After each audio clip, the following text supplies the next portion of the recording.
Okay, ठीक है sir. Good morning again to all of you. Sir, jurisprudence में हम लोग कॉन्स्टिट्यूशन पढ़ रहे थे, जो कि एंट्रेंस का भी एक इम्पॉर्टेंट टॉपिक है, सीएस का। तो कॉन्स्टिट्यूशन के ऊपर ओवरव्यू तो कम्प्लीटली मिला सर, काफी डिटेल्स में ही बातचीत हुआ है। लेकिन कॉन्स्टिट्यूशन रिलेटेड कुछ हटके डिस्कशन है, कॉन्स्टिट्यूशन का ही टॉपिक है, बट ये अलग से पूछता है। उसके बारे में आज बात करूँ। इसको बोलते हैं सर राइट्स। ये राइट्स का स्पेलिंग है WRITS। कभी नहीं सुने होंगे, है ना सर। RIGHT राइट सुने होंगे, है ना। WRIT राइट सुने होंगे, है ना। लेकिन WRIT ये तो नहीं सुना होंगे। तो ये लीगल लैंग्वेज है, डोंट वरी, धीरे धीरे समझ में आएगा कि कॉन्स्टिट्यूशन राइट क्या होता है। फंडामेंटल राइट के बारे में बातचीत हुआ था ना कॉन्स्टिट्यूशन के अंदर। तो वो फंडामेंटल राइट्स का ही एक स्पेसिफिक डिस्कशन है। Types of rights and what are rights Indian constitution.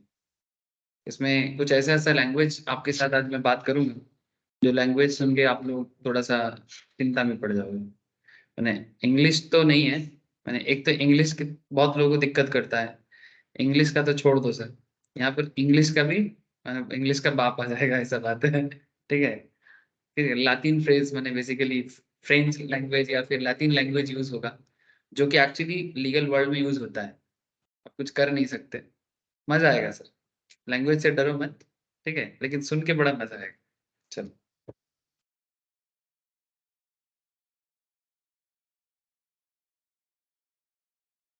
Screen share कर लेता हूँ, ये नोट भी शेयर कर लूंगा, ठीक है। अच्छा, आप लोगों को ऑलरेडी मैंने कॉन्स्टिट्यूशन का एक डिटेल्स नोट दे चुका हूँ, है ना। और आप लोगों के पास स्टडी मैट के अंदर जो आपको मिलेगा ही, वो तो है ही, छोड़ो सर। अच्छा, तो आज का मेन डिस्कशन है सर टाइप्स ऑफ राइट्स के बारे में। अब आप बोलोगे सर टाइप्स ऑफ राइट्स क्या, कहाँ से आ गया, ये कौन सा राइट है। ठीक है, मैं आपको बार बार बोल रहा हूँ सर तब से कि सर RIGST भी नहीं है और WRITE भी नहीं है, इट्स WRIT ओनली, ठीक है। तो इस राइट का क्या मतलब है, इस राइट के साथ कॉन्स्टिट्यूशन का क्या लेना देना है, ये सब लेन देन से ही बात होगा सर, ठीक है। तो कॉन्स्टिट्यूशन ऑफ इंडिया में हम लोग फंडामेंटल राइट्स के ऊपर काफी बात किए थे सर, है ना। फंडामेंटल राइट्स, और ये जो राइट्स है ये फंडामेंटल राइट्स के ऊपर बेस करके ही है। जैसे इससे पहले मैं आप लोगों को फंडामेंटल राइट्स बताया था, आर्टिकल 12 से 35, है ना। जिसमें इंडियन सिटीजन को क्या क्या राइट मिलता है इसके बारे में बताया गया था, है ना। माने आपका अधिकार क्या है, हमारा अधिकार क्या है, ठीक है। हम क्या कर सकते हैं, क्या नहीं कर सकते हैं, मेनली क्या कर सकते हैं, जैसे कि राइट टू इक्वालिटी, आर्टिकल 14 से लेके 18 के बीच में बोला है। राइट टू फ्रीडम, ठीक है, आपका स्वाधीनता कोई नहीं छीन सकता। राइट अगेंस्ट एक्सप्लॉयटेशन, कोई आपको किसी भी तरह से एक्सप्लॉयट नहीं कर सकता। एक्सप्लॉयट माने किसी भी तरह का छेड़छानी, छेड़खानी करते हैं ना सर, किसी भी तरह का, चाहे वो गंदा छेड़खानी हो, माने छेड़खानी तो गंदा ही होता है, ठीक है। किसी भी तरह का कोई छेड़छाड़ नहीं कर सकता, एक्सप्लॉयटेशन किसी तरह से नहीं हो सकता, मैंने आप रैगिंग, हर तरह का रैगिंग भी, सब कुछ, ठीक है। कोई किसी को रैगिंग कर रहा है, ठीक है। जैसे लड़कियों के ऊपर बहुत अत्याचार होता है घर घर घर में, ठीक है, काफी सारे केस में, ठीक है। और लड़कों रैगिंग तो इंजीनियरिंग कॉलेज में बड़ा पॉपुलर हो चुका है, मैंने इसको पॉपुलर नहीं बोलना चाहिए, इनफेमस है एक्चुअली, ठीक है। कुख्यात है, सुख्यात तो इसका है नहीं। रिसेंटली जादवपुर यूनिवर्सिटी में एक लड़का मरा गया सर, एक दो महीना पुराना बात है ना।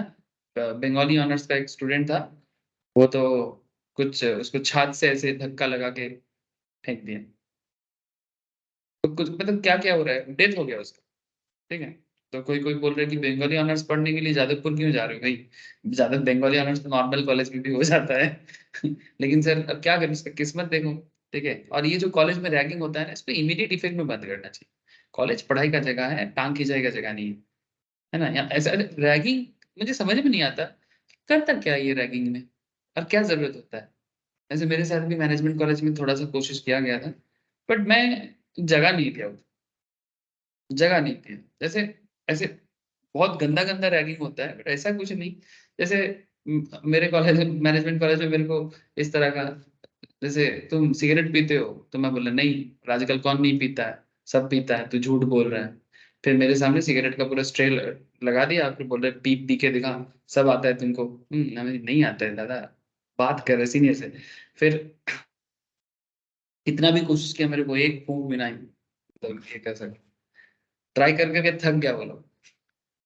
कॉलेज में भी किया, हॉस्टल में भी किया, मैंने कॉलेज का तो एक अलग होगा, हॉस्टल का एक अलग हुआ, थक गया, और जो बोला कि हम पीते हैं तो उसको इतना पिलाया कि वो मैंने खास के मरे।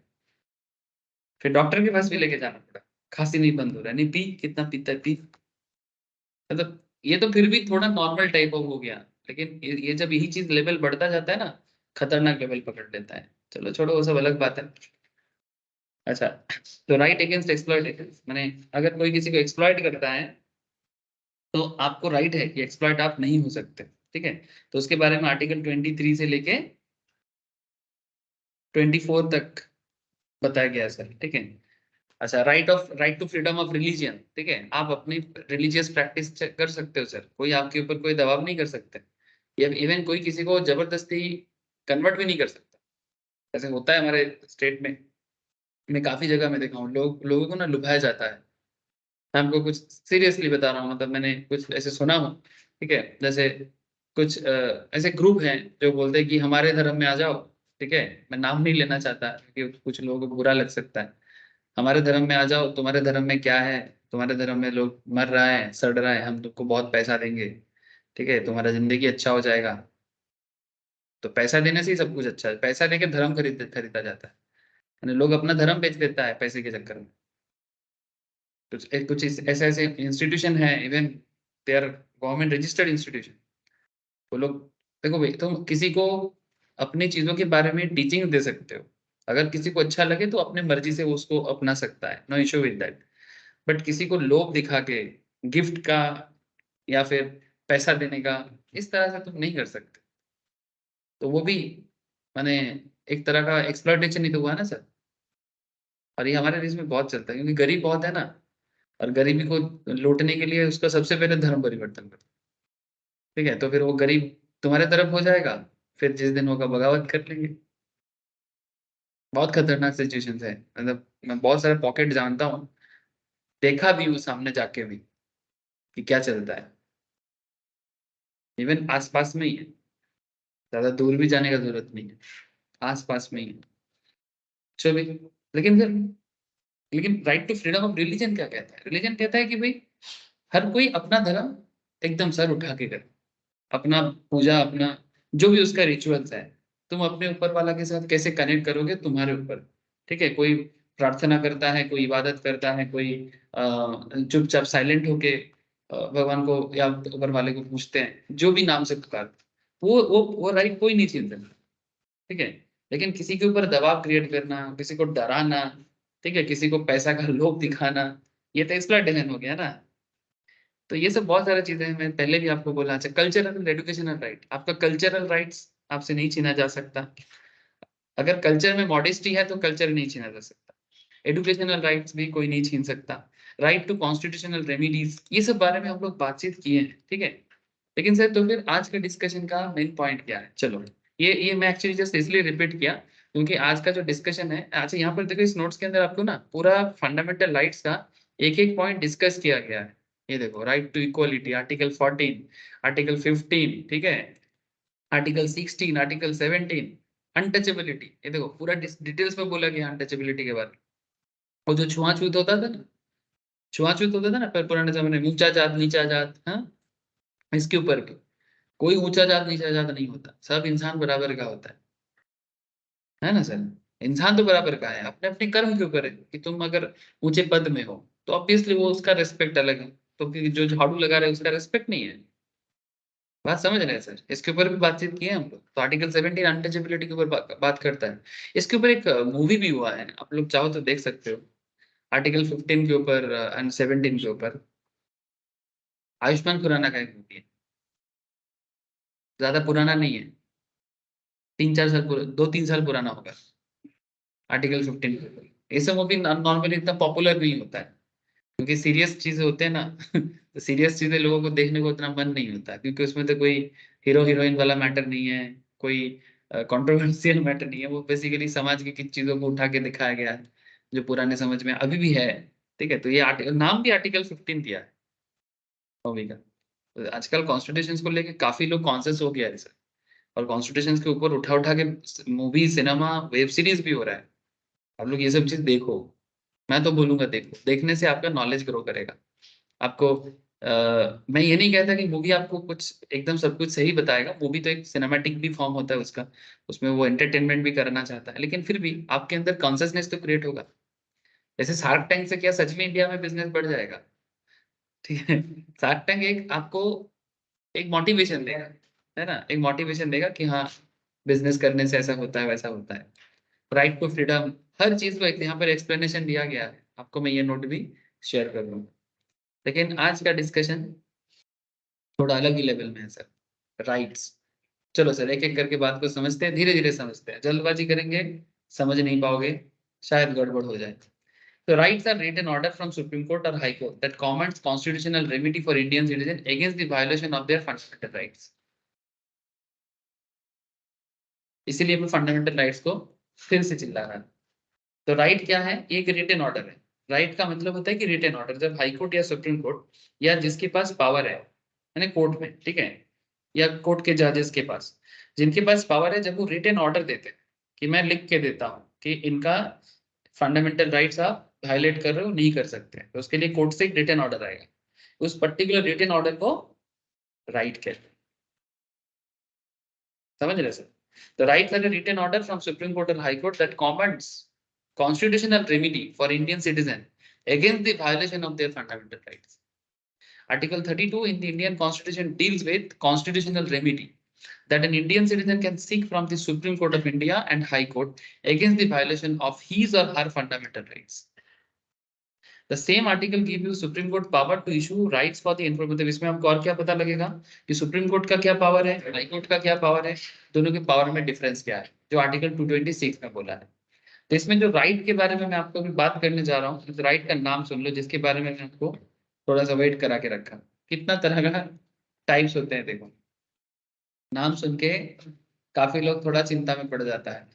हाँ, जो लोग अगर कोई लोग अगर एलएलबी बैकग्राउंड से हैं, ठीक है, जो लोग आप लोगों में से काफी लोग ऐसे भी होते हैं सर, रिकॉर्डिंग क्लासेस लेता है, वो लोग ऑलरेडी एलएलबी कर रहा है, ठीक है, तो एलएलबी करते करते सीएस का पढ़ाई कर रहा है, तो एलएलबी में ऑलरेडी उसको नॉलेज इसलिए हो जाता है क्योंकि वो लोग एलएलबी में जनरल लॉ का नॉलेज ले लेते हैं।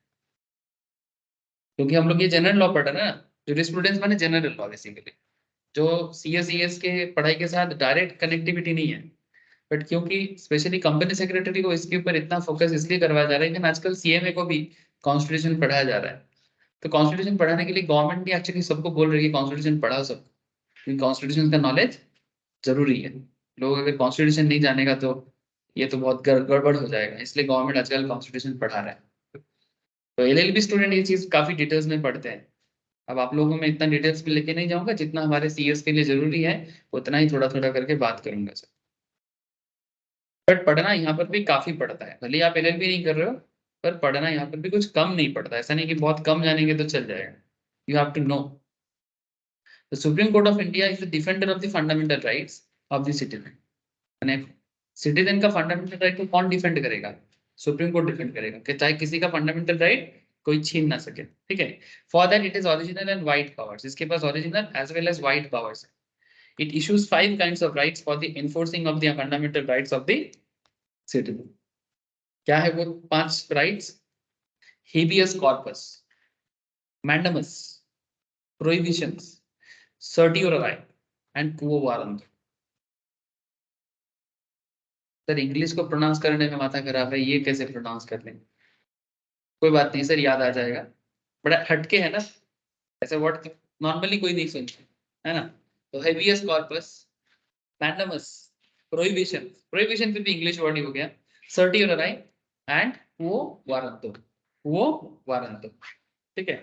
तो ये जो 5 वर्ड है, इस 5 वर्ड का मतलब धीरे धीरे समझना है। ये वर्ड यूपीएससी एग्जाम में भी बड़ा पूछते हैं, जो लोग यूपीएससी का क्रैक तैयारी करते हैं ना, उनके लिए भी ये सब बहुत पॉपुलर क्वेश्चन है, पब्लिक सर्विस कमीशन का जो एग्जाम होता है। चलो कोई बात नहीं। तो हेबियस कॉर्पस क्या है? The Latin meaning of word habeas corpus is to have the body of, is the habeas corpus basically Latin word है।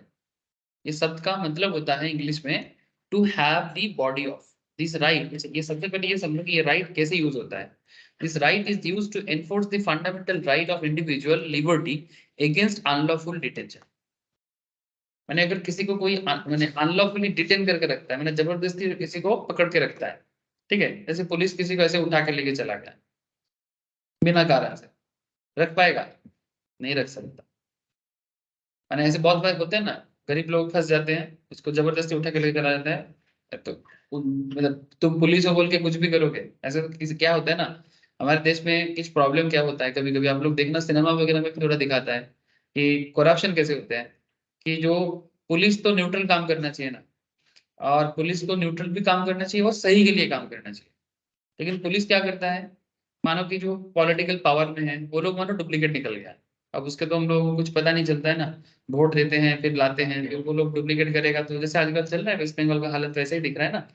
तो ये लोग इतना करप्शन किया है, फिर भी पुलिस इसको साथ कैसे दे रहे हैं, और जिनको उठाना चाहिए उनके जगह दूसरा किसी को उठा के लेके जाके जेल में डाल रहे हैं, लेकिन ऐसे नहीं डाल सकते। अब उठा के लेके जा सकते, लेकिन प्रमाण देना पड़ेगा भी क्यों उठा के लेके आए। अगर जेल में भी डालना है, कस्टडी में रखना है ना, तो कस्टडी में रखने का कुछ तो रीजन होगा कि भाई तुमने ये गलत किया है, तो प्रमाण करना है कि क्या गलत किया है, तो कोर्ट पूछेगा पुलिस को कि प्रूव करो कि ये इंसान गलत है, व्यक्ति के ऊपर चार्ज क्रिएट करने से वो चार्ज साबित करना पड़ेगा। तो इसलिए ये नहीं कि गरीब हो तो फंस जाएगा, नहीं, गरीब होने से ही कोई फंस नहीं जाएगा, क्योंकि law is there to protect them. समझ रहे हो सर, ताकि कोई लॉ का मिसयूज ना कर पाए, पावर का मिसयूज ना कर पाए, इसलिए ये सब वर्ड काम आता है। अब आप बोलोगे सर इसमें लैटिन में बोलने का क्या जरूरत था, sir actually English law Latin से प्रभावित है, हम लोग इंग्लिश से सब कुछ पढ़ते हैं ना, तो इंग्लिश लैटिन से प्रभावित है, क्योंकि यूरोपियन वर्ल्ड में रोमन एम्पायर का बहुत बड़ा इफेक्ट है।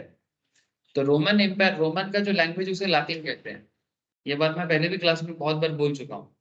तो रोमन का इतना पावर यूरोपियन वर्ल्ड में है, मैंने क्योंकि वो बहुत पुराना सभ्यता है उनका, और इसलिए इंग्लिश इंग्लिश वर्ल्ड में, जर्मनी वर्ल्ड में, ठीक है, स्पेशली इंग्लिश वर्ल्ड में, जर्मनी का छोड़ो, आपको ऐसे इस तरह का लैटिन यूज बहुत बार देखने को मिलेगा। तो इसी तरह से लैटिन वर्ड में हेबियस कॉर्पस का मतलब है to have the body of, to have the body of. अब इसका क्या मतलब है, to have the body of का मतलब बता रहा है to, this right is used to enforce the fundamental right of individual liberty against unlawful detention. यानी अगर कोई अनलॉफुली किसी को डिटेन करता है बिना कोई रीजन का, यानी अनलॉफुल मैंने क्या, इलीगल हो गया ना, तो फिर लिबर्टी, उसकी लिबर्टी के अगेंस्ट में हो जा रहा है ना। तो through habeas corpus, habeas corpus के थ्रू से क्या होगा, सुप्रीम कोर्ट और high court orders one person who has arrested another person to bring the body of the latter before the court. अगर किसी को किसी ने अरेस्ट किया है, जैसे पुलिस अरेस्ट करता है, तो भी उसको सुप्रीम कोर्ट बोलेगा भाई लेके आओ कोर्ट के सामने,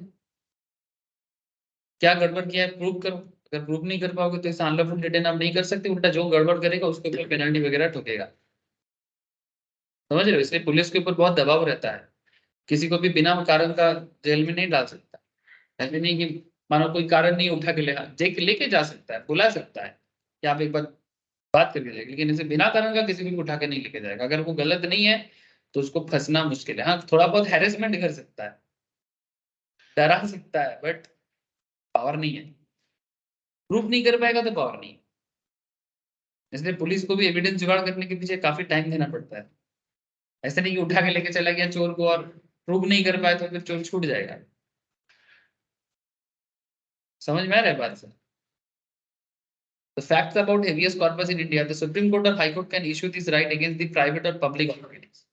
ठीक है, habeas corpus cannot be issued in the following cases, जैसे when detention is lawful, अगर सब कुछ ठीक ठाक है तो फिर habeas corpus का यूज नहीं होगा, है ना। when the proceeding is for contempt of a legislature or a court, जब proceedings जो है वो as per कोर्ट के रूल के हिसाब से अगर हो रहा है तो फिर उसमें भी habeas corpus लागू नहीं होगा। Detention is by a competent court, detention court के द्वारा हुआ है, पुलिस के द्वारा नहीं, पुलिस तो लेके आया लेकिन कोर्ट के ऑर्डर से हुआ है।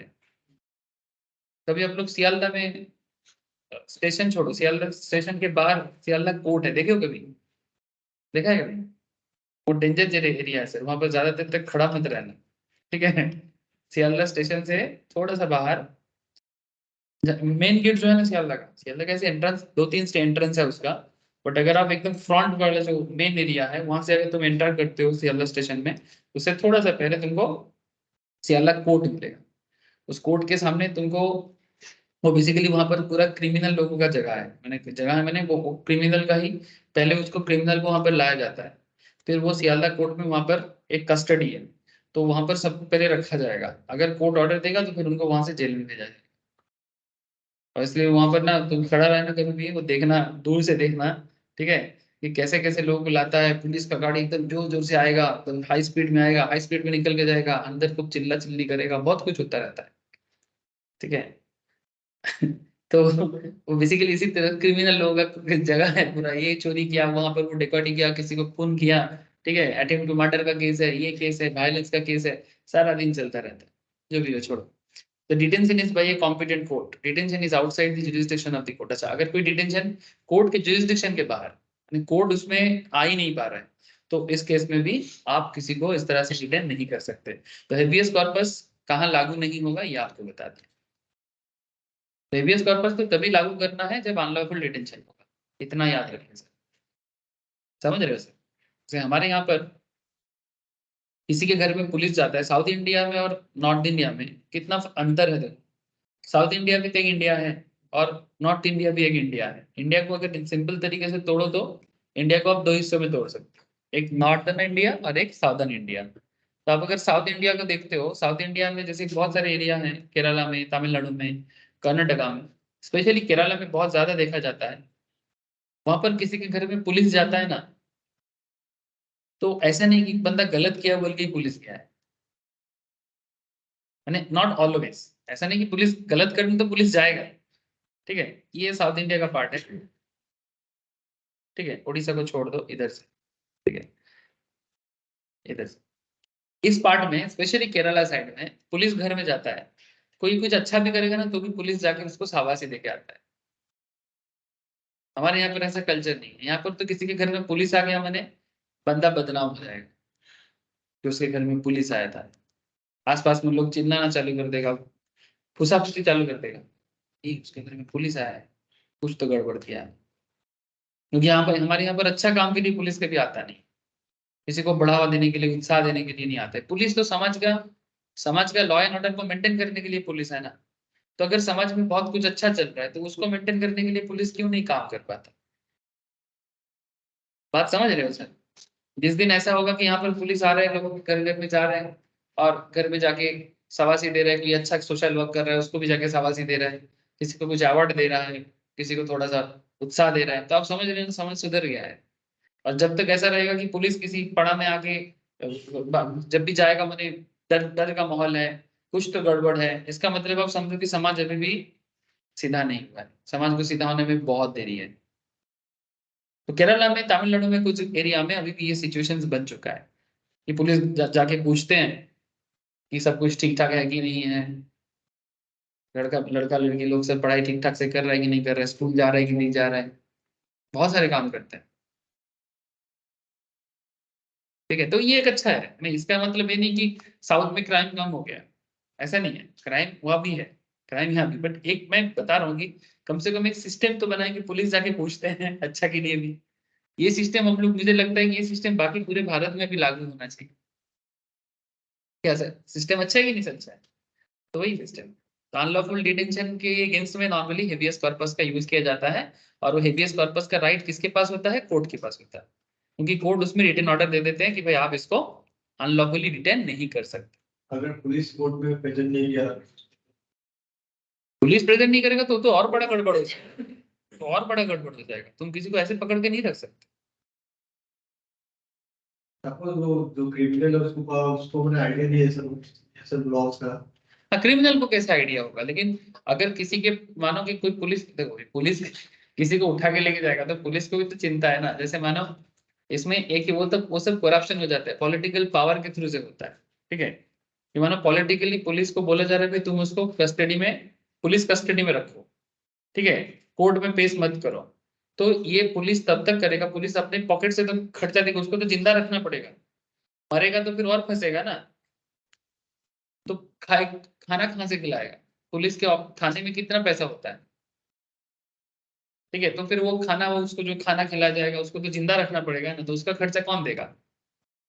अगर अगर अगर मानो कि कोई पुलिस किसी को, गुंडा को उठा के लेके गया है, ठीक है, ठीक है, लेके जा सकता है, लेकिन अगर हम उसका गुना प्रूव करने के लिए कोर्ट में नहीं लेके जा रहा है, ये एक इंटरनल झमेला है। ये एक political party versus B political party. अब ए पॉलिटिकल पार्टी का मानो गुंडा है, बी पॉलिटिकल पार्टी के पावर में है, तो उसको बोला कि भाई तुम इसको उठा के लेके चले जाओ, थोड़ा डिटेन करो, डराओ धमकाओ, फिर छोड़ो। तो इतना दिन में 5 दिन 1 महीना मानो उसको कस्टडी में रखेगा, तो कस्टडी में रखने का खर्चा कौन उठाएगा उसका? तो पॉलिटिकल पावर में कई बार सपोर्ट हो जाता है, वो अलग चीज है, वो अलग चीज है। उसका तो कोई कहीं पर कोई प्रमाण नहीं रहेगा, उसके साथ लॉ का कोई डायरेक्ट कनेक्शन नहीं है। लेकिन लॉ कहता है कि भाई तुम किसी को अनलॉफुल डिटेन, अब तुम जैसे बोल रहे हो कि नॉर्मली एक गुंडा है, गुंडागर्दी जो कर रहा है उसको तो इतना नॉलेज नहीं है, तो ऑब्वियस बात है कि वो कोर्ट में तो नहीं जा सकता, ठीक है। और वो ऐसे भी थोड़ा बहुत क्राइम करता है बोल के ही ना उसको लेके उठा के लेके जा सकता है थोड़ा सा, ठीक है। कहता एकदम साफ सुथरा किसी को तो उठा नहीं सकता। तो ये सब तो इलीगल चीजें हो जाएगा, पूरा पूरी वो तो अनलिखित पूरा अनरिटन चीजें हो जाएगा।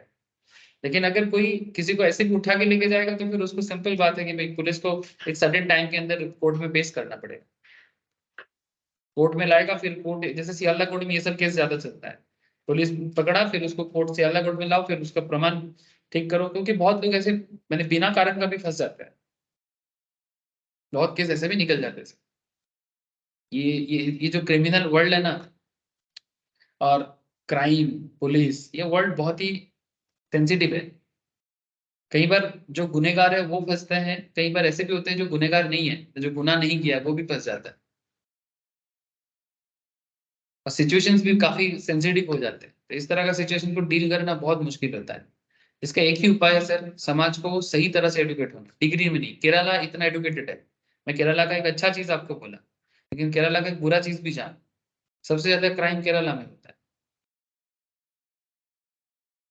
इतना हाईली एडुकेटेड होने के बाद भी। तमिलनाडु में होता है, साउथ इंडिया इतना डेवलप है, फिर भी क्रिमिनल रेट में भी एक अच्छा खासा रेट है उसका। क्यों? क्योंकि सिर्फ एजुकेशन इज नॉट इनफ, इसीलिए स्पिरिचुअलिटी का जरूरत पड़ता है। क्योंकि स्पिरिचुअलिज्म एक ऐसा चीज है जिसमें इंसान को इस तरह का गलती करने से रोकता है। बात समझ रहे हो? स्पिरिचुअल मैंने कोई माला पहन लेना, काठी पहन लेना, that is not the spirituality only, वो भी एक स्पिरिचुअलिटी है। और कोई भंडा भी नहीं है कि भगवान का नाम करे तो कोई मतलब ये दिखावा है। वो बेसिकली चाहे जो भी हो, तुम अगर सही रास्ते में आ सकते हो उसके लिए स्पिरिचुअलिटी का बात होता है। नॉर्मली क्या होता है ना, लोग सिर्फ पैसे के पीछे भागते रहते हैं, तो और पैसे के पीछे भागते वक्त वो गलत काम करने को भी नहीं रुकता है। और ये जो पैसे के पीछे भागना ना, ये चीज बहुत डेंजरस चीज होता है। नहीं, पैसा जरूरत है, उसमें कोई बुराई नहीं है, जरूरत के लिए पैसा के लिए तो बिल्कुल करेगा। लेकिन ज्यादा से ज्यादा पाने के लिए इंसान गलत भी करने के लिए रेडी हो जाते हैं ना, किसी को खून भी कर देता है, किसी को रास्ते से साइड कर देता है, ये बहुत डेंजर चीज हो जाता है। और ये पूरा खेल का जड़ क्या है? पैसा, पावर, मनी। और क्या है? देखो तो एक ही चीज है, मनी पावर, यही मेन चीज है। तो लोगों को ये चीज समझाना बहुत जरूरी हो जाता है, जिसका लॉ में तो कहीं लिखा नहीं है कि लोगों को स्पिरिचुअलिटी के लिए तरफ लेके जाओ। हाँ, ऐसे बोला है कि रिलीजियस मैटर को ये करना चाहिए, लेकिन काफी कॉम्प्लेक्स चीजें हैं सर, ये धीरे धीरे आप लोगों को समझ में आएगा कि मैं क्या कहना क्या चाहता हूँ। ये मैं ऐसे इतना डिटेल्स में बोलना चाहूंगा तो ये अलग डिस्कशन हो जाएगा, मैं बोल नहीं पाऊंगा इतना डिटेल्स में, अनऑफिशियली बोल सकता हूँ कभी। लेकिन ये अलग बात है कि लोगों को क्यों स्पिरिचुअल होना है। ये देखो ना, एक जमाना था, भारत अभी सुधर रहा है, एक जमाना था पूरा बॉम्बे का हालत देखो, मुंबई का अंडरवर्ल्ड डॉन के अंडर में पूरा था, है ना। बॉम्बे में इवन सिनेमा आर्टिस्ट भी खुला सांस नहीं ले सकते। इवन अमिताभ बच्चन कौन सा मूवी करेगा कौन सा मूवी नहीं करेगा, ये अंडरवर्ल्ड डॉन डिसाइड करता है। ये मंदाकिनी बोल के बड़ा फेमस एक्ट्रेस थे, ठीक है, मंदाकिनी, आप नाम सुने होंगे, ठीक है, ठीक है, बहुत फेमस फेमस एक्ट्रेस थे। ये सब बॉलीवुड डॉन के अंडर में चलता था। इवन इवन माधुरी दीक्षित, काजल, सबका, मैंने बॉलीवुड डॉन का इतना मैंने दबदबा था, मैंने वो दाऊद इब्राहिम का गैंग का। इवन बॉलीवुड कैसे चलेगा, उनका पैसा कहाँ से आएगा, ये लोग डिसाइड करता है। तो दिब्बा भारती बोल के एक एक्ट्रेस थे, वो उसका डेथ नहीं हो गया था। हाँ, ये सब तो पूरा अंडरवर्ल्ड केस है। लेकिन आज का मूवी ठंडा हो गया है, वो सब नहीं है अभी, समय लगता है चीजों को ठीक होने में। 90s का मुंबई बहुत खतरनाक था। इवन सिनेमा का पब्लिशिंग भी यही लोग करता था। वो अलग ही लेवल का कहानी है, मैं बोलूंगा तो फिर अलग चर्चा हो जाएगी, छोड़ो से। मैंडमोस, मैंडमोस क्या होता है? Mandamus, the literal meaning of this right is we command. We command माने हम आदेश दे रहे हैं, ठीक है, कमांड देते हैं ना मिलिट्री वगैरह में, मेरा आदेश है, हाँ कमांड है, कमांडर को क्या कमांड देता है, वो काम करता है। This right is used by the court to order the public official who has failed to perform his duty और refuse to do his duty. Court order देते हैं पब्लिक ऑफिशियल को, यानी पुलिस वगैरह को, जो अपना ड्यूटी करने में फेलियर रहा है। कोई गवर्नमेंट सर्वेंट जो सरकारी नौकरी की जो करते हैं, उसका जो काम है, अगर वो काम करने में फेलियर रहता है तो कोर्ट ये ऑर्डर देता है कि आप अपना काम करिए, आप अपना ड्यूटी निभाइए। आपका ड्यूटी ताबेदारी करना नहीं है, ताबेदारी समझते हो, पावर, पॉलिटिकल पावर में जो है उनको ऑयलिंग करना आपका ड्यूटी नहीं होता है। आपका ड्यूटी होता है समाज के लिए काम करना, सरकार का जो काम है वो करना। जब वो काम वो नहीं करता है ना, तब ऐसी सिचुएशंस पैदा होता है समाज में।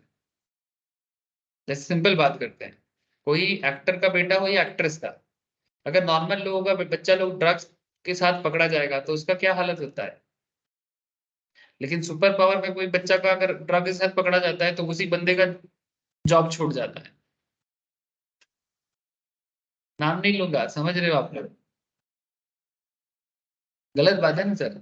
लेकिन किसी नॉर्मल घर का बच्चा अगर पकड़ा जाए, उसका जिंदगी भर उम्र कैद हो जाएगा, 7 साल का 8 साल का जेल हो जाएगा।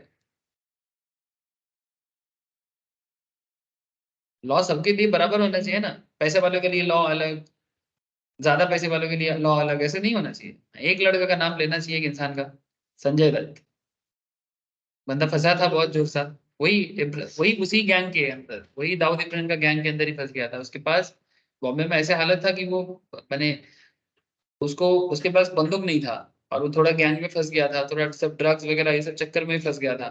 वो अपने मूवी में भी दिखाया था ये चीजें, है ना, वो खुलेआम उसको बोला, किताब भी बना उसका। तो फिर संजय दत्त ओपनली उसको माना, और संजय दत्त का पापा जो थे ना सुनील दत्त, वो बहुत नेक इंसान थे, वो भी एक्टर थे बॉलीवुड का पुराना, लेकिन वो पॉलिटिकल लीडर भी थे कांग्रेस का, और काफी नेक इंसान थे, मैंने मतलब सच्चा इंसान जैसे होता है ना वैसा इंसान थे। लेकिन उसका मानना था कि भाई मेरा बेटा अगर गलत करेगा तो मैं बेटा को बचाऊंगा नहीं, उसको सजा लेना पड़ेगा। ऐसे थे सुनील दत्त का कैरेक्टर। तो ऐसा बाप का बेटा ऐसा बिगड़ गया। अब लेकिन बेटा को भी देखो, वो प्रमाण दिया कि वो सुनील दत्त का बेटा है, उसके मन में पाप नहीं है, वो सिचुएशन का शिकार हो गया, तो उसे थोड़ा बच के रहना चाहिए था, लेकिन वो अपने आप को बचा नहीं पाया, बंदूक रख लिया था। और बंदूक रखना, बिना लाइसेंस का बंदूक रखना, AK-47 वगैरह उसके घर से मिला था, तो किस बात का AK-47 तुम्हारे घर से निकल रहा है भाई? तो क्या तुम क्राइम करते हो? तो देखो भाई, किसी का बंदूक रखना भी तो क्राइम हुआ ना, उसके लिए 5 साल का सजा हुआ था उनका, वो सजा काटा है। हाँ, बाद में उसका अच्छी बर्ताव के लिए उसका थोड़ा कुछ साल का सजा कम कर दिया गया, वो तो नॉर्मल। लेकिन जैसे जेल में लोग सड़ते हैं वैसे सड़ा है, ये है, ये मानना पड़ेगा उसने गलती किया, गलती का सजा भी भुगता। तो मैंने इंसान अपने आप को, मैंने वो किया जो एक आम आदमी करते हैं। ये येरवाड़ा जेल जो होता है ना, बहुत भयंकर भयंकर जेल है ये सर, यहाँ पर ना मैंने, लोग पॉटी करता है उसी के संग संग रहना पड़ता है, ऐसा जगह होता है। It's not a joke. ये सुनील दत्त का बेटा है बोल के इसका ऐसा ऐसा हालत, लेकिन अभी भी कितना लोग हैं जिनके ऊपर चार्जेस भरा पड़ा है बॉलीवुड का, लेकिन जेल नहीं जा रहे हैं। नाम नहीं लेना चाहता, आप समझ रहे हो सर, ठीक है, जो भी हो। लेकिन जो भी पब्लिक ऑफिशियल्स किसी भी काम में रह जाते हैं, ठीक है, कि उनको कोर्ट ये बोलते हैं भाई आप अपना ड्यूटी निभाओ, आप अपना ड्यूटी क्यों नहीं कर रहे हो? ये देश कभी भी खराब नहीं होगा सर, अगर सब कोई अपना अपना ड्यूटी निभाए। जिसका जो काम है वो काम अगर सब कोई करेगा ना, ये देश कभी भी खराब नहीं होगा। प्रॉब्लम यही होता है कि जिसका जो ड्यूटी है वो एक करता नहीं, इसीलिए समाज बिगड़ता है, और फिर उसको बिगाड़ने के लिए लाखों करोड़ों खर्चा करना पड़ता है। The literal meaning of this right is we command mandamus, ठीक है, ये लैटिन फ्रेज है, मैंडामस का मतलब है we command. And this right is used by court to order the public official who has failed to perform his duty और refuse to do his duty to resume his work. Beside public officials, mandamus can be issued against any public body or corporations and inferior court, inferior माने lower court, ठीक है, tribunal और government for the same purpose. Mandamus किसी के लिए भी use किया जा सकता है, जो नॉर्मली सुप्रीम कोर्ट या हाई कोर्ट यूज करते हैं। लोअर कोर्ट को बोलते हैं कि आप अपना ड्यूटी करिए, आप गुनहगार को सजा दीजिए, जो गलत है उसको सजा दीजिए, जो सही है उसको छोड़िए। ये आपका काम है। आप किसी के दबाव में आके, पैसे के लालच में आके कुछ भी ना करें। नॉर्मली यही होता है, दबाव में आ जाते हैं, प्रेशर में आ जाते हैं, या फिर पैसे के चक्कर में फंस जाते, यही होता है ना सर। पैसा बड़ा खतरनाक चीज है। तो मैंडामस समझ में आ गया सर? हाँ, मैंडामस कब यूज होता है? हो जाए तो इंटरेस्टिंग ना, really interesting sir. Facts about mandamus in India. India में क्या क्या फैक्ट होता है? जैसे unlike habeas corpus, mandamus can not be issued against a private individual. ये किसी प्राइवेट इंडिविजुअल के अगेंस्ट में नहीं होता है, प्राइवेट ऑफिशियल्स के अगेंस्ट में होता है, गवर्नमेंट ऑफिशियल्स के अगेंस्ट में होता है, कॉर्पोरेशन के अगेंस्ट में होता है, कोर्ट के अगेंस्ट में जाता है। ट्राइब्यूनल मतलब भी कोर्ट ही होता है सर, उनके अगेंस्ट में हो सकता है, बट प्राइवेट इंडिविजुअल जैसे वहां पर हुआ था वैसे नहीं होता। Mandamus can not be issued in the following cases: to enforce departmental instruction that does not possess statutory force, ठीक है, departmental instruction that does not possess statutory force, जिनके पास कोई लीगल फोर्स नहीं है, to order someone to work when the kind of work is discretionary and not mandatory, कुछ ऐसा काम, to order someone to work when the kind of work is discretionary, mandatory काम नहीं है, डिस्क्रिशनरी है, कर भी सकता है ना भी कर सकता है, ऐसे सिचुएशंस है। तो ऐसे सिचुएशंस में मैंडेमस लगाना जरूरी नहीं है। मैंने आप बेसिकली क्या बोल रहे हो कि आप अपना ड्यूटी करो, लेकिन ड्यूटी करना मैंडेटरी नहीं है। तो जब ड्यूटी करना मैंडेटरी नहीं है तो फिर कोर्ट भी नहीं बोल सकता ना कि आप करोगे कि नहीं करोगे, तो डिस्क्रिशनरी हो गया। डिस्क्रिशनरी माने आपके ऑप्शंस में, आपको लगे तो करिए, ना लगे तो मत करिए, लेकिन मैंडेटरी नहीं है। तो जब मैंडेटरी नहीं होगा तो कोर्ट भी नहीं बोल सकता आपको कि आप क्यों करना पड़ेगा। बात समझ रहे हो sir? To enforce the contractual obligations, to enforce a contractual obligations, mandamus can't be issued against the Indian president or state governors. mandamus कभी भी, ये भी गवर्नमेंट ऑफिशियल्स हैं, बट आप प्रेसिडेंट के ऊपर लागू नहीं कर सकते, क्योंकि वो सर्वोच्च मैंने सुप्रीम कोर्ट के भी ऊपर पे पद रखते हैं। हमारे देश में किसी स्टेट का सबसे हाईएस्ट पर्सन कौन होता है जानते हो? स्टेट का गवर्नर। जैसे हर स्टेट में एक गवर्नर है, जानते हो ये कौन से स्टेट में? ये जनरल नॉलेज है, हर स्टेट का गवर्नर का नॉलेज होना चाहिए आपको। ऐसे प्रेसिडेंट कौन है हमारे देश का? द्रौपदी मुर्मू। ये देखो वेस्ट बंगाल का है सीवी आनंद बोस, ठीक है, सीवी आनंद बोस, याद रखना सर। अभी मैं इंडियन स्टेट्स का एक लिस्ट निकाल रहा हूँ, आपको सुविधा होगा कि भारत में कौन से स्टेट का कौन गवर्नर बना हुआ है। जैसे कश्मीर में तो अभी वोट नहीं हुआ है, अभी गवर्नमेंट बोला है कि वोट होगा, लेकिन अभी कश्मीर गवर्नर के अंडर भी ही चल रहा है। कश्मीर अभी गवर्नर के अंडर भी ही चल रहा है। ये देखो लेटेस्ट में कौन से स्टेट में कौन गवर्नर है, उनका डिटेल्स दिया है। जैसे कि आंध्र प्रदेश में है एस अब्दुल नजीर, ठीक है, एस अब्दुल नजीर। अरुणाचल प्रदेश में कौन है? काईवाला त्रिविलकम परानिक, ठीक है। कितना दिन होल्ड किया है ऑफिस वो भी दिया है, देखो इसका 298 डेज हो गया, इसका 302 डेज हो गया। अच्छा, आसाम में कौन है? गुलाब चांद कटरिया। बिहार में कौन है? राजेंद्र अर्लेकर। हाँ, नॉर्मली 5 साल तो रहता ही है।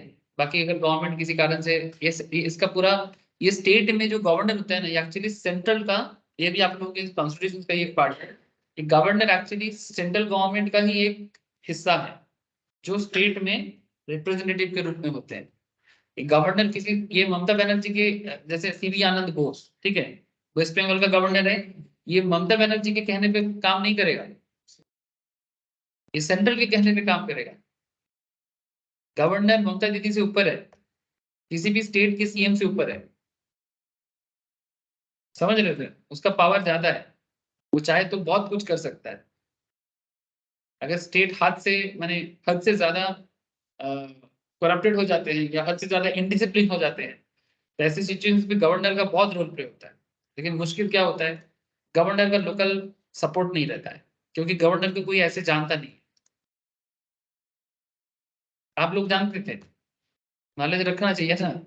सीवी आनंद बोस को कोई नहीं जानता, अगर सामने से भी निकल जाएगा तो लोग बोलेगा भाई कौन है, पता नहीं। लेकिन ममता दीदी जाएगा तो सारे के सारे पैर में पड़ जाएगा।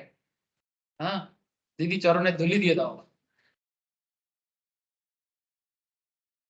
तो इसीलिए गवर्नर के पास पावर तो होते हैं, लेकिन गवर्नर पावर का इस्तेमाल इसलिए नहीं कर पाते बिकॉज हमारे देश का जनता भी गजब है ना, इमोशनल फूल है ये लोग, सही गलत का फैसला करना इनको नहीं आता, ये सिर्फ भीड़ की तरह होता है, जिधर भीड़ भीड़ होगा उधर चला जाएगा, सही गलत फैसला करने का ताकत उसमें नहीं है कि भाई क्या सही है क्या गलत है, इतना जानने ना तो इसको करने का आदत है और ना तो ये करना चाहता है। ये सिर्फ जिधर भीड़ होगा, अगर ममता दीदी के पास भीड़ होगा या जहां पे सीएम के पास, नीतीश कुमार के पास भीड़ होगा, उधर ही चला जाएगा क्योंकि उसको पता है कि मैं भीड़ के साथ रहूंगा, क्योंकि लोकल पॉलिटिकल पार्टी का एक सबसे दबदबा रहता है ना, हर लोकेलिटी में, पंचायत में, कॉर्पोरेशन में उनका दबदबा रहता है। तो गवर्नर के सही गलत पे लोग इतना ये हो जाते हैं। गवर्नर का पावर बहुत है, गवर्नर चाहे तो प्रेसिडेंट रूल लागू कर सकता है किसी स्टेट, जब स्टेट हद से ज्यादा इंडिसिप्लिन सिचुएशन हो जाता है। गवर्नमेंट गवर्नर चाहे तो इवन आर्मी रूल भी लागू कर सकता है, हाँ obviously with the permission of central government, but governor चाहे तो बहुत कुछ कर सकता है, इतना पावर है गवर्नर पे।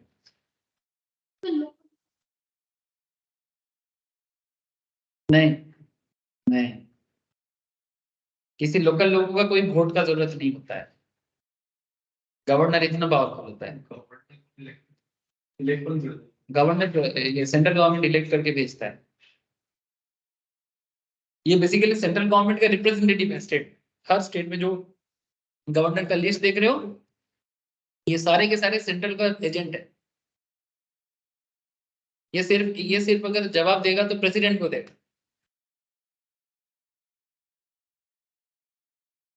ठीक है, ये अगर किसी को जवाब देगा तो प्रेसिडेंट को देगा और किसी को जवाब नहीं देगा। ये देखो ये नहीं, ऐसे प्रधानमंत्री सेंट्रल का हेड है, बट प्रधानमंत्री इनका कंट्रोलिंग नहीं करता है, इनका कंट्रोलिंग प्रेसिडेंट करता है, ठीक है। ये देखो पूरा लिस्ट है यहाँ पर, मणिपुर में कौन है, अनुसुईया उइके। जैसे मणिपुर में सिचुएशन बहुत गड़बड़ गया ना, तारमी रूल चल रहा है अभी उधर, है ना, ये गवर्नर ही बोलेगा, गवर्नर के परमिशन से ही वहां पर चलेगा। ऐसे तो ये मणिपुर एक कंप्लीट स्टेट है, तो कंप्लीट स्टेट जब प्रॉब्लमेटिक सिचुएशन में फंस जाते हैं ना, ऐसे सिचुएशन में गवर्नर का रोल बहुत होता है। जैसे पश्चिम बंगाल में 2021 में वोट जब हुआ था तो काफी बीजेपी के लोगों को मारा गया था, काफी पॉलिटिकल दंगा बहुत हुआ था लोकल एरिया में, तो तब बीजेपी बोला था कि ऐसे सिचुएशंस में, क्योंकि डेमोक्रेटिक राइट ही नहीं आ रहा है ना, सिंपल बात है भाई, चाहे सीपीएम हो, बीजेपी हो, तृणमूल हो, तीन पार्टी वेस्ट बंगाल में चलता है, कांग्रेस भी थोड़ा बहुत है किसी किसी एरिया में। तो क्वेश्चन ये है कि सर, जैसे माना मेरा मन हुआ कि मैं बीजेपी से खड़ा हूँ, लेकिन मैं खड़ा हो नहीं सकता क्योंकि आसपास के लोकल लोग आके बोलेंगे भाई तुम बीजेपी नहीं कर सकते, तुम बीजेपी का झंडा नहीं लगा सकते। अरे भाई बीजेपी तो एक इंडिया का नेशनल पार्टी है, उसका झंडा लेके मैं यहाँ पर अपना मैंने नॉमिनेशन भर सकता हूँ, तुम मेरे को रोकने वाला कौन हो? तो लोग वोट देगा नहीं देगा वो तो समय का बात है, लेकिन मेरा नॉमिनेशन फाइल करने में तुम मेरे को क्यों रोकोगे? क्यों रोकोगे मुझे? चाहे मैं सीपीएम करूं, चाहे मैं कांग्रेस करूं, चाहे मैं बीजेपी करूं, तुम क्यों रोकोगे मुझे? ये तो मेरा फंडामेंटल राइट भी है। ये जब भी स्टेट के अंदर ये डेमोक्रेटिक राइट, ये मेरा डेमोक्रेटिक राइट है, ये डेमोक्रेटिक राइट बहुत सारे स्टेट में नहीं है। जो पॉलिटिकल पावर में होते हैं वो अपना पावर दिखा के, दबदबा दिखा के किसी को आने नहीं देता। कुछ नहीं, लोकल एरिया में मेरे घर के सामने बॉम्ब मार देगा, मेरे फैमिली के रास्ते में कहीं ना कहीं थोड़ा सा प्रॉब्लम में डाल देगा, मेरे को आके थोड़ा डरा के धमका के जाएगा, मेरे को सोशली बैकवर्ड कर देगा, हर तरह का प्रॉब्लम क्रिएट करेगा। इस तरह से क्या होता है, लोग डर जाएगा। कॉलेज में भी, कॉलेज में तो कितना होता है, कॉलेज में वोट होता है, कॉलेज बोर्ड में जो पॉलिटिकल पावर में होते हैं वही वही वाले देखना हर साल जीत रहा है, जो जो सत्ता में उसी का जीतेगा। क्यों भाई? अगर कोई कैंडिडेट दूसरी पार्टी की तरफ से नॉमिनेशन भरेगा उसको क्यों नहीं तुम लड़ने दोगे? क्यों नहीं लड़ने दो? तुमको इतना डर है कि तुम हार जाओगे? अगर कोई कैंडिडेट दूसरे पार्टी के झंडा के नीचे अगर वो लड़ेगा तो लड़ेगा, डेमोक्रेटिक राइट है उसका। तो ये सिचुएशन जब हद से ज्यादा प्रॉब्लमेटिक हो जाता है ना, तब ये गवर्नर पावर आ जाता है। और ये हद से ज्यादा मानो कश्मीर की क्या प्रॉब्लम, कश्मीर में पहले तो वहां पर वोट होता था, उसका तो 370 के कारण स्पेशल स्टेटस भी था, लेकिन इतना सब लेने के बाद भी कश्मीर पाकिस्तान के कंट्रोल में चला जा रहा था।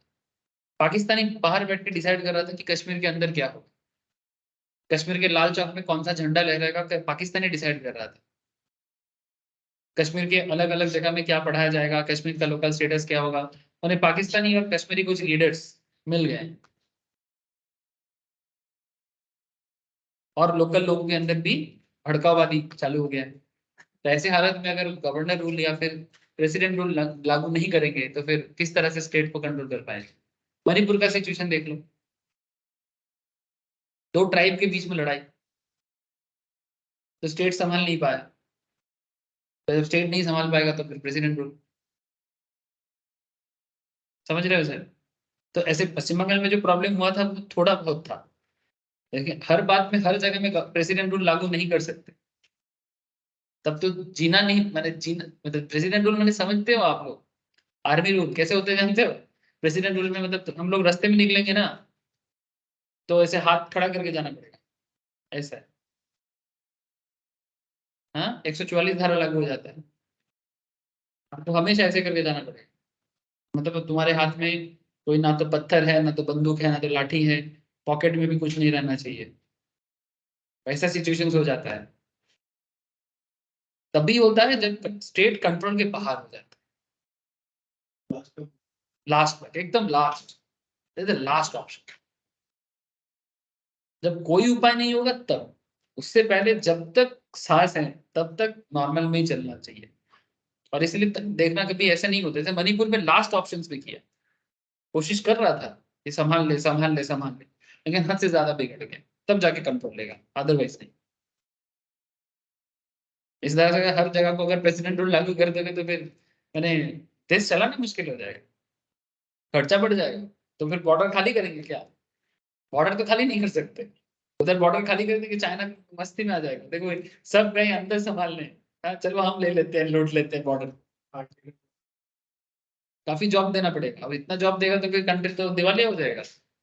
खाएगा क्या? जीडीपी गिर के गिरते गिरते कहाँ आ जाएगा? बहुत भयंकर सिचुएशन है, ऐसा उम्मीद भी ना करें सर।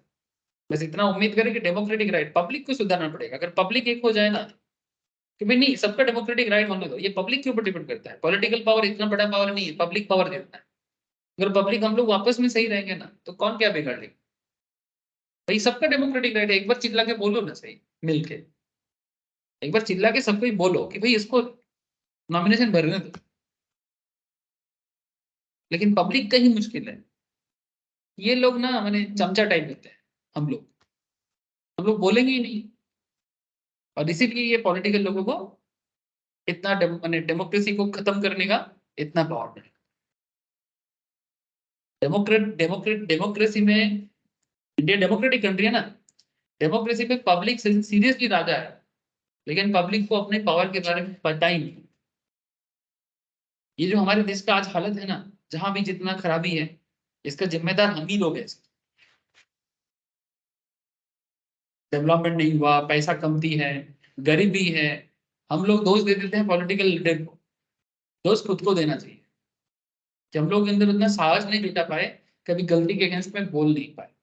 आंखों के सामने कितना गलती हो जाता है, 4 लोग एक होकर बोलेगा कहीं कभी कहीं पर, सब अपना अपना कट लेगा। मैं बोल रहा हूँ मैं भी कट लूंगा, लेकिन सर क्यों कट ले लेते हैं? क्योंकि समाज में पता है ना कि अकेला बोलेंगे तो मारे जाएंगे। मेरा मैंने फैमिली है, दबंग स्टाइल तो हर कोई कर नहीं पाएगा, वो मूवी में अच्छा लगता है। सच कहो, रियलिटी में दबंग बनना इतना आसान नहीं होता, तो बहुत जिगरा चाहिए होता है सर, उसके ऊपर मूवी बनता है। जो ऐसा करता है उसके ऊपर मूवी बनता है। वास्तव इतना इजी नहीं है, लेकिन कठिन भी नहीं है। अगर मानो किस एरिया में कुछ गड़बड़ हो रहा है, ठीक है, कुछ लोग पॉलिटिकल पावर दिखा के झमेला कर रहे हैं, 4 लोग सच्चाई के साथ जाके बोले ना कि भाई दादा तू करने नहीं देंगे, करने तू, तो जाएगा ही नहीं, जाएगा ही। ये प्रॉब्लम उतना बड़ा नहीं है जितना प्रॉब्लम बड़ा हम लोग कर लेते हैं। ए सर, आप लोग स्पेशली एंट्रेंस वाले, ये सारे के सारे गवर्नर का लिस्ट रेडी कर लेना, पूछते हैं, ठीक है, और जानना भी चाहिए। अच्छा, तो समझ गए सर? तो mandamus can't be issued against the Indian president और स्टेट गवर्नर्स, ठीक है। अच्छा, against the chief justice of a high court acting in a judicial capacity, आप ये मैंडामस का जो कॉन्सेप्ट है आप किसके ऊपर लागू नहीं कर सकते? चीफ जस्टिस के ऊपर, हाई कोर्ट का एंड सुप्रीम कोर्ट का जो चीफ जस्टिस है इनके ऊपर भी लागू नहीं हो, क्योंकि ये लोग इतने हाई पोस्ट में होते हैं ना सर, नॉर्मली ये माना जाता है कि ये अपना ड्यूटी करेगा। अगर ठीक है, अगर मानो इनको भी मैंने, सिंपल बात है सर, बात को समझे। आप बोलोगे सर, जैसे मानो घर के 4-5 लोग हैं, मानो घर के बड़े होते हैं, नाना नानी या दादा दादी होते हैं ना, दादू ठाकुमा। तो मानो कि घर में जो ग्रैंडफादर है या ग्रैंड मदर है, ठीक है, माने ग्रैंड पेरेंट्स मान, grand parents, your parents and you, ठीक है, you and your brothers and sister, ठीक है, सिबलिंग्स, ठीक है, इनको संभालने के लिए पेरेंट्स होते हैं, है ना। पेरेंट्स अगर गलती करेगा तो इनको संभालने के लिए ग्रैंड पेरेंट्स, अगर ये भी गलती करे तो इनको संभालने के लिए कौन होगा? कोई नहीं होगा। तो फिर इनको कौन बोलेगा? इनको कोई नहीं बोलेगा। इसलिए मान लिया जाता है कि भाई ये सही है, इनका बात बाकी लोग नहीं माना बोल के फंस जाते हैं। Exactly exactly. एक देश को एक फैमिली समझो, एक कंट्री को एक फैमिली की तरह समझो, ठीक है, आपको बहुत समझ इजीली आ जाएगा कि देश कैसे चलता है। मैं आपको गारंटी देता हूँ, कभी अगर पूरा संविधान, मैं आपको लास्ट दिन बोला कि हर लैंग्वेज में अवेलेबल है, पूरा संविधान पढ़ लो, पूरा संविधान पढ़ के मेरे पास आओ एक दिन और मेरे को आके बोलो एक बात, मैं आपको प्रमाण दे देता हूँ, लिख के दे देता हूँ कि घर जैसे चलना चाहिए और देश जैसे चलना चाहिए, दोनों में कोई भेद नहीं है। बस क्योंकि ये इतना बड़ा देश है, इसका इंटरनेशनल मैटर्स है, इसका नेशनल लेवल मैटर्स है, थोड़ा कुछ टॉपिक आपको माने ऐसा लगेगा कि जैसे ये थोड़ा हटके हैं, लेकिन ओवरऑल जो कॉन्सेप्ट है वो एक घर को अच्छे से चलाने का जो नियम कानून होता है, सिमिलरली एक देश को चलाने का नियम कानून भी वही होता है। आप पढ़ते पढ़ते भी इसको इस तरह से डील कर सकते हैं। देखो ना, मैं जो भी आपको पढ़ा रहा हूँ कहीं ना कहीं ये घर के साथ मैच नहीं कर रहा है। मैंने ये जो गवर्नर प्रेसिडेंट ये लोग कौन हो गया? घर के ग्रैंड पेरेंट्स की तरह हो गया। चुपचाप देखेगा, इनडिसिप्लिन होने से सिर्फ बोलेगा, कुछ करेगा तो नहीं ना, करेगा तो वही सीएम पीएम यही लोग करेगा। आप समझ रहे हो? जैसे इससे पहले हमारे वेस्ट बंगाल में एक थे सर, गवर्नर थे, अभी सीबी आनंद बोस से पहले, इनका नाम है जगदीप धनखड़। जगदीप धनखड़ करेंटली लोकसभा का स्पीकर है। समझ रहे हो सर? करंट मैंने और बड़ा पद में चला गया, ठीक है। तो जगदीप धनखड़ जब तक थे, ममता दीदी के साथ इनका हमेशा अनबन लगा रहता था, क्योंकि जगदीप धनखड़ हमेशा जो भी प्रॉब्लमेटिक सिचुएशन रहता था उसके बारे में बात करता था। और ममता दीदी का मानना था कि भाई आप गवर्नर हो, आप बस राजभवन में बैठे रहो, ठीक है, आपको कुछ देखने का जरूरत नहीं है। नहीं, जाता भी नहीं है, लेकिन गवर्नर बुलाने से सबको जाना पड़ता है। इवन हर यूनिवर्सिटी का टॉप जो होते हैं ना वाइस चांसलर, वो गवर्नर होते हैं।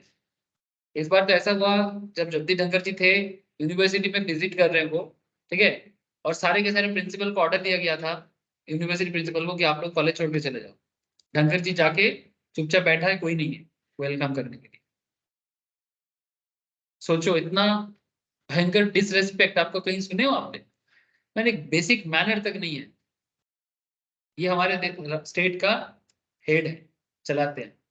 तो मैंने सीरियसली रोना आ जाएगा भाई, कितना भी प्रॉब्लम सिचुएशंस क्यों ना हो, कितना भी धनखड़ जी आपके अगेंस्ट में बार बार काम करना, लेकिन एटलीस्ट ये तो एक बेसिक माने सोशल सिस्टम है, आप उसको तो फॉलो करिए। डिसरेस्पेक्ट नहीं कर सकते आप इस तरह से, पद का डिसरेस्पेक्ट ना करिए। धनखड़ जी के साथ पर्सनल प्रॉब्लम हो सकता है, लेकिन एटलीस्ट वो एक राज्यपाल है, वो गवर्नर है, उन्हें तो डिसरेस्पेक्ट ना करें, वो इस पद का डिसरेस्पेक्ट हो जाता है। किसी के साथ अनबन हो सकता है, किसी के मेंटेलिटी के साथ किसी का मेंटेलिटी डिसमैच हो सकता है, मिसमैच हो सकता है, लेकिन उस पद का तो एक मान है ना सर।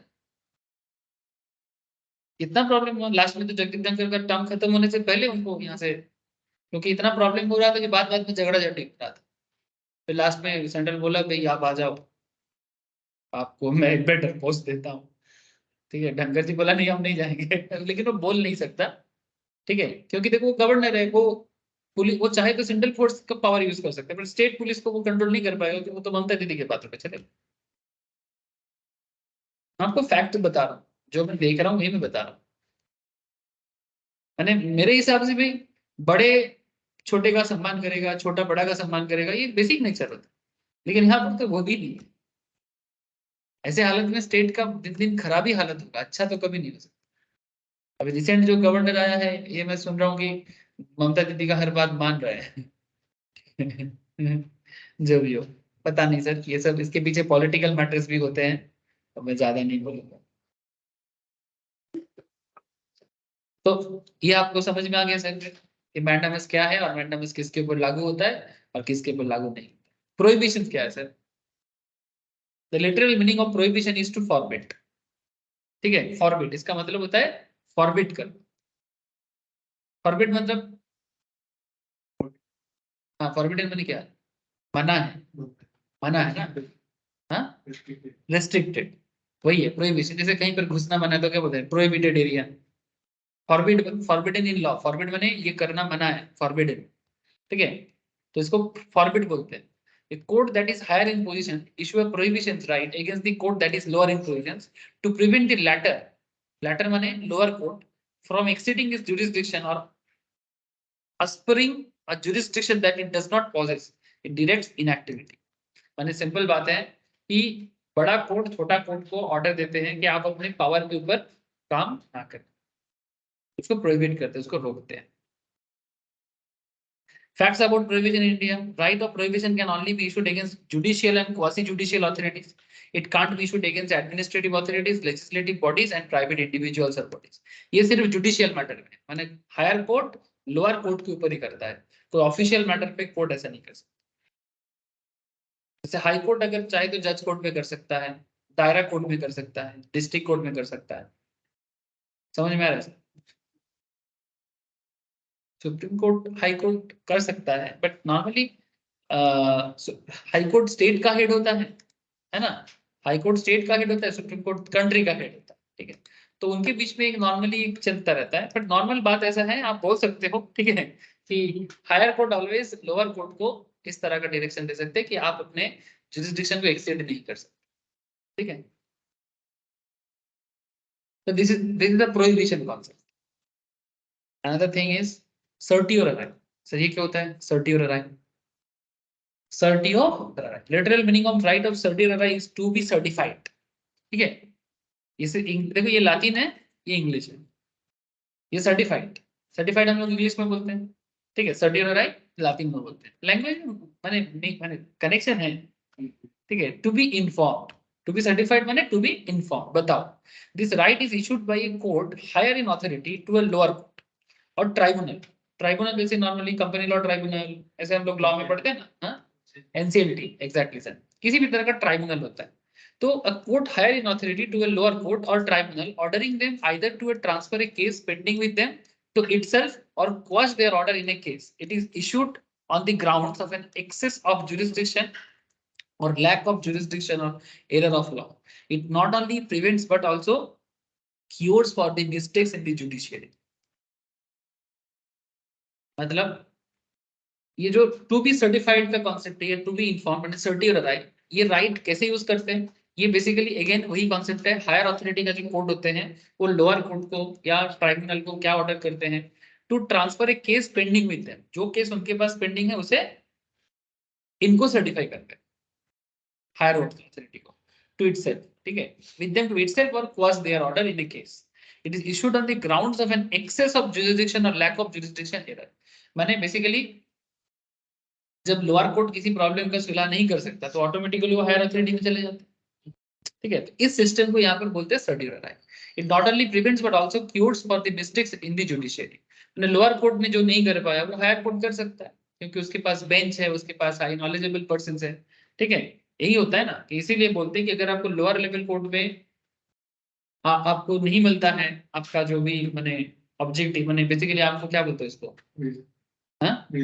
रिजल्ट, रिजल्ट बोला, हाँ रिजल्ट बोल सकते हो। मैंने बेसिकली आप जिसके लिए लड़ रहे थे आपको लग रहा है कि हाँ नहीं जस्टिस, वेरी गुड सर, तो आपको जस्टिस नहीं मिल रहा इसलिए आप हायर कोर्ट में जा सकते हो ना।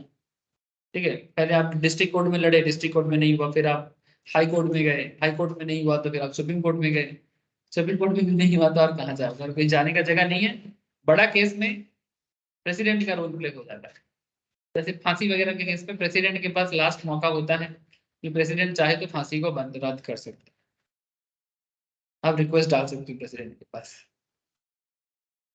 मैंने अगर सुप्रीम कोर्ट में भी कुछ हो जाता है उसके बाद अगर नहीं होता है सिचुएशंस वाइज, अगर सिचुएशन काफी कॉम्प्लेक्स है तो कई बार प्रेसिडेंट के पास लास्ट एक मौका जाता है कि आप इस केस को एक बार देखिए, आपको क्या लगता है, आप अपना राय दीजिए। मतलब लास्ट सिचुएशंस, क्योंकि प्रेसिडेंट होते हैं कि फर्स्ट लेडी और first man of in our country, उन्हें फर्स्ट मैन कहा जाता है। हमारे देश का पहला इंसान कौन है? प्रेसिडेंट। मतलब लाइन में अगर पूरा भारत खड़े होंगे तो सबसे पहले प्रेसिडेंट, उसके बाद ये बाकी लोग आएगा, प्लस में इवन मोदी भी बाद में आएगा, सबसे पहले प्रेसिडेंट आएगा। ये ओहदा होता है, ये पद का रेस्पेक्ट है, समझ रहे थे? प्रेसिडेंट है रेस्पेक्ट बेसी, हाँ ऑब्वियसली प्रेसिडेंट का रेस्पेक्ट बहुत ज्यादा। जैसे घर पे सबसे ज्यादा रिस्पेक्टफुल पर्सन कौन होता है? ग्रैंड पेरेंट्स में दादा दादी या फिर दादू ठाकू माँ या नाना नानी, है ना? घर के सबसे बड़े बुजुर्ग या सम्मान के या ज्ञान का पात्र भी वही होते हैं ना। घर में जब सबसे बड़ा प्रॉब्लम कुछ होता है तो हम किसके जाके पूछते हैं? जो घर के सबसे बुजुर्ग होते हैं। तो वैसा ही प्रेसिडेंट का भी ऐसा ही ओहदा माना जाता है। ये प्रेसिडेंट सिस्टम दुनिया के हर देशों में नहीं है, हमारे देशों में है, क्योंकि हम लोग ये इंडियन कल्चर में फॉलो करते हैं ना कि घर के बड़े बुजुर्ग को माने, है ना? जिस घर में बड़े बुजुर्ग को माना नहीं जाता वो घर क्या होता है? इनडिसिप्लिन होते हैं, है ना सर? कोई किसी को नहीं मानता है, सब अपने अपना बॉस है। ऐसे घर भी देखता हूँ ना कि कोई शासन करने वाला नहीं है, कोई बताने वाला नहीं है, तो बंदा गलती से गलती करे जाता है। इसीलिए एक सिस्टम, इकोसिस्टम में देश चलना चाहिए होता है, फैमिली चलना चाहिए होता है, वही सिस्टम पे कंट्री को भी चलाने का कोशिश किया जाता है। अटॉसिटी और राइट इन इंडिया के बारे में देख लो। Pre 1991 the right of certiorari used to be issued only against judicial or quasi judicial authorities and not against administrative authorities. Post 1991 1991 के बाद supreme court ruled that the certiorari can be issued even against administrative authorities affecting the rights of individual. 91 से पहले सिर्फ ये court to court ही चलता था, judiciary matter में चलता था, लेकिन 91 के बाद से ये एडमिनिस्ट्रेटिव अथॉरिटी में इवन इंडिविजुअल राइट, इंडिविजुअल के अगेंस्ट भी अगर कोई किसी भी तरह का प्रॉब्लम हो रहा है उसके अगेंस्ट में भी ये सर्टिफिकेट है, सुप्रीम कोर्ट ने ऑर्डर दिया कि नहीं ये इशू हो सकती है। यानी अगर लोअर कोर्ट नहीं कर सकता है तो अपर कोर्ट में भेजो, अगर लोअर लेवल में नहीं हो सकता है तो अपर लेवल में भेजो, इन्फॉर्म करो। पावर, ये सब पावर है ना। एंड फाइनली आते हैं सर वो वारंटो, ठीक है? वारंटो भी बोल सकते हो, ठीक है? नॉर्मली ऐसे लैटिन फ्रेज में ये लोग इतना बात क्यों कर रहे हैं? बात नहीं। अच्छा, quo warranto, the literal meaning of right of quo warranto is by what authority or warrant? क्या अथॉरिटी है आपके पास? वारंट है क्या आपके पास? किसी को उठा के लेके आते तो बोलते ना वारंट है कि नहीं? वारंट माने अथॉरिटी। जैसे मानो कि कोई किसी को पकड़ने जा रहा है तो मैं सबसे पहले उसको, मानो मेरे को कोई पकड़ने आ गया, पूछूंगा वारंट है क्या? बिना वारंट का उठा नहीं सकता। जो भी हो देखो आगे। तो सुप्रीम कोर्ट और high court issue this writ to prevent illegal aspersion of a public office by a person. Though this right, the court inquires into the legality of a claim of a person to the public office. ठीक है? By what authority? किस authority से आप इसको detain कर रहे हो? किस authority से? authority क्या है? authority है कि नहीं? ये right तब यूज करते हैं। ये भी सुप्रीम कोर्ट या हाई कोर्ट इशू करते हैं टू प्रिवेंट इलीगल aspersion, माने बेसिकली इलीगल तरीके से किसी को अस्पर करना, माने किसी को कंट्रोल करने का कोशिश करना। Quorum can be issued only when the substantive public office of a permanent character created by a statute by a constitution is involved. It can't be issued against private or ministerial office. इसको आप private level में या ministerial office level में use नहीं कर सकते, बाकी जगह में यूज कर सकते, ठीक है? ये हो गया quo warranto. This right gives the right to seek redressal to any individual other than aggrieved person. ये जो राइट हम लोगों ने पढ़ा, ये किसी को भी रिड्रेसल, रिड्रेसल माने क्या? कोई प्रॉब्लम था उसको क्लियर करने के लिए राइट दे रहा है। General facts about rights in India, article 32 also empower parliament to authorize any other court to issue these rights. Before 1950, 1950 से पहले only the high courts of Calcutta, Bombay and Madras had the power to issue the rights. तब क्योंकि तब उस time पे supreme court उस तरह से नहीं चलता था। इंडिया को मेरी बेसिकली ब्रिटिश 3 हिस्सों में बांटा था ना, कलकत्ता प्रेसिडेंसी, बॉम्बे प्रेसिडेंसी और मद्रास प्रेसिडेंसी, तीन तीन प्रेसिडेंसी से इंडिया को बेसिकली डिस्ट्रीब्यूट किया करके रखा था। और एक नॉर्थ फ्रंटियर था, लेकिन उसमें अलग अलग राजा लोगों का ये था, ब्रिटिश बस उसके साथ टाई अप करके काम करता था। बट मेनली ये तीन जगह में पूरा अधिकार बना लिया था, एक बॉम्बे, एक कलकत्ता और एक माने बॉम्बे मैंने सिर्फ आज का बॉम्बे नहीं, पूरा एंटायर महाराष्ट्र, ठीक है, even some part of Karnataka. Calcutta presidency मैंने पूरा बिहार, उड़ीसा, झारखंड, नॉर्थ ईस्ट पूरा, ठीक है, इवन म्यांमार तक, माने ब्रह्मदेश जो है, बारमा, बारमा तक पूरा, वो था पूरा ईस्टर्न, उसका पूरा हेडक्वार्टर कोलकाता था। उस टाइम पे तो यहाँ से जहाज भी चलता था म्यांमार जाने के लिए, कोलकाता से जहाज छोड़ता था, लॉन्च, है ना, डायरेक्ट आप म्यांमार जा सकते, क्योंकि बांग्लादेश में तो था नहीं ना, बांग्लादेश में तो था नहीं, और बांग्लादेश के बगल में ही तो म्यांमार है। पूरा इंटर कंट्रोलिंग था, भयंकर, कहा जाता था कि ब्रिटिश ईस्ट इंडिया कंपनी के जमाने में सूरज कभी ढलता ही नहीं है, सन नेवर सेट, ठीक है, sun never set in the dominations of British empire, East India company, company का नाम था ईस्ट इंडिया कंपनी, क्योंकि उनका बिजनेस इधर ही चालू किया था इंडिया के ईस्ट साइड में, इसलिए नाम दिया था ईस्ट इंडियन कंपनी। आज तक इतना बड़ा बिजनेस और इतना बड़ा दबदबा और कहीं नहीं कर पाया जो ईस्ट इंडिया कंपनी ने करके देखा दुनिया भर में।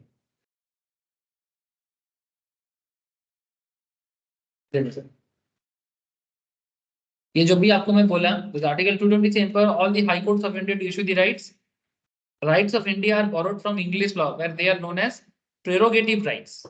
इंग्लिश लॉ में जो राइट हम लोग यूज करते हैं, इंग्लिश लॉ में लॉ से लिया गया है, और इंग्लिश लॉ में इसको प्रेरोगेटिव राइट्स है, ठीक है। अच्छा, अब यहाँ पर और एक चीज है sir, how right jurisdiction of the supreme court differs from that of high court. माने हाई कोर्ट, जैसे कि इंडियन कॉन्स्टिट्यूशन सुप्रीम कोर्ट को भी राइट दिया है राइट करने का, और हाई कोर्ट को भी राइट दिया है, तो हाई कोर्ट का राइट आर्टिकल 226 में बोला है, और सुप्रीम कोर्ट के बारे में 32 में बोला है। लेकिन दोनों दोनों में जैसे कॉन्सेप्ट तो एक ही है, पर दोनों में फिर भी थोड़ा सा डिफरेंसेस है। जैसे पर्पस, ठीक है, supreme court to only enforce fundamental rights, supreme court सिर्फ फंडामेंटल राइट को एनफोर्स करने के लिए लागू करता है। High court to enforce fundamental right but also for other purpose, the expression for any other purpose refers to the enforcement of any ordinary और legal right. ये पावर हाई कोर्ट के पास है, सुप्रीम कोर्ट नहीं करता है इसको। Territorial jurisdiction against a person और government through out the territory of India, supreme court किसी भी पर्सन के अगेंस्ट में पूरे भारत के अंदर, पूरे भारत के टेरिटरी के अंदर लागू कर सकता है। High court against a person residing government, against a person residing government और authority located within its territorial jurisdiction only. माने कलकत्ता हाई कोर्ट का जो जुरिसडिक्शन है, कलकत्ता हाई कोर्ट अपने अंदर ही वो कर सकता है, उसके बाहर नहीं जा सकता, लेकिन सुप्रीम कोर्ट पूरे देश के अंदर कर सकता है। समझ रहे सर? आउटसाइड द टेरिटरी में भी हाई कोर्ट जा सकता है, only if the case of action arises with in its territorial jurisdiction. यानी अगर कोई केस शुरू हुआ है कोलकाता में, लेकिन ये चला गया बिहार तक या आसाम तक, तो आसाम चला जाएगा तो गुवाहाटी हाई कोर्ट आ जाएगा, बिहार चला जाएगा तो पटना हाई कोर्ट आ जाएगा, तब तो वो जुरिसडिक्शन अलग हो जाएगा। लेकिन देखना ये पड़ेगा कि क्या वो केस कलकत्ता जुरिसडिक्शन में था, तो अगर कलकत्ता जुरिसडिक्शन में था तो बिल्कुल उसमें कलकत्ता हाई कोर्ट का भी अधिकार आएगा। मैंने भले ही पटना उसके जुरिसडिक्शन के बाहर है, भले ही आसाम उसके जुरिसडिक्शन से बाहर है, लेकिन देखना ये पड़ेगा कि जो केस बना है, जो सिचुएशंस बना है, जिस तरह का राइट्स में कुछ प्रॉब्लम हुआ है फंडामेंटल मैटर में, तो क्या वो कोलकाता से स्टार्ट हुआ था? अगर कोलकाता से स्टार्ट हुआ तो फिर कलकत्ता हाईकोर्ट के पास पावर है। समझाने के लिए बोला सर, आप ये कोई किसी भी टेरिटरी में आप देख सकते हो, बट सुप्रीम कोर्ट ये पूरे देश में लागू कर सकता है एज पर हिज, माने जैसे उनका पूरा टेरिटरी उनका है। Power, Article 32 is a fundamental right. The Supreme Court may not refuse to exercise this power to issue these rights. And discretionary माने हाई कोर्ट के लिए क्या है? हाई कोर्ट के लिए डिस्क्रिशनरी ऑप्शनल है, मैं refuse to exercise this power to issue writs, चाहे तो हाई कोर्ट इसको लागू ना भी कर सकता है। समझ रहे सर? ये था पूरा का पूरा राइट्स। तो इस तरह का कुछ हटके पॉइंट्स आपको कॉन्स्टिट्यूशन के अंदर देखने को मिलेगा, जिसके नॉलेज आप जितना एनहांस करो उतना ही अच्छा है। इंस्टीट्यूट का मैट को पूरा पढ़ लो, मेरा नोट्स को पढ़ लो, ये जो एक्स्ट्रा पॉइंट्स है इसको भी एक बार पढ़ लो, ये भी मैट के अंदर आपको मिल जाएगा, ठीक है। लेकिन फिर भी क्योंकि ये नॉर्मल में समझ नहीं आएगा, तो इसलिए मैं इसके ऊपर एक अलग से बात की, ठीक है। तो मुझे नहीं लगता कॉन्स्टिट्यूशन रिलेटेड और कुछ बात आप लोग को भी और बताना जरूरी होगा। लेकिन एक चीज है, आप लोग पूरा कॉन्स्टिट्यूशन को अपने अपने स्टडी मैट से, मेरे नोट से पूरा पढ़ डालो, पूरा खत्म कर डालो, फिर उसके रिलेटेड एक एग्जाम दे दो। ठीक है? तो फिर क्या होगा, कॉन्स्टिट्यूशन रेडी हो जाएगा, क्वेश्चन आंसर भी प्रैक्टिस हो जाएगा ना, तो रेडी हो जाएगा। नेक्स्ट वीक हम लोग लॉ ऑफ डॉट पढ़ेंगे। ठीक है, लॉ ऑफ डॉट पढ़ेंगे। तो आज की क्लास इतना ही रखता हूँ sir. Thank you sir.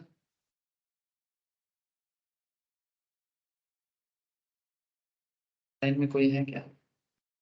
Shalini समझ में आया? हेलो। ठीक है सर, बाय फिर, टाटा। हाँ,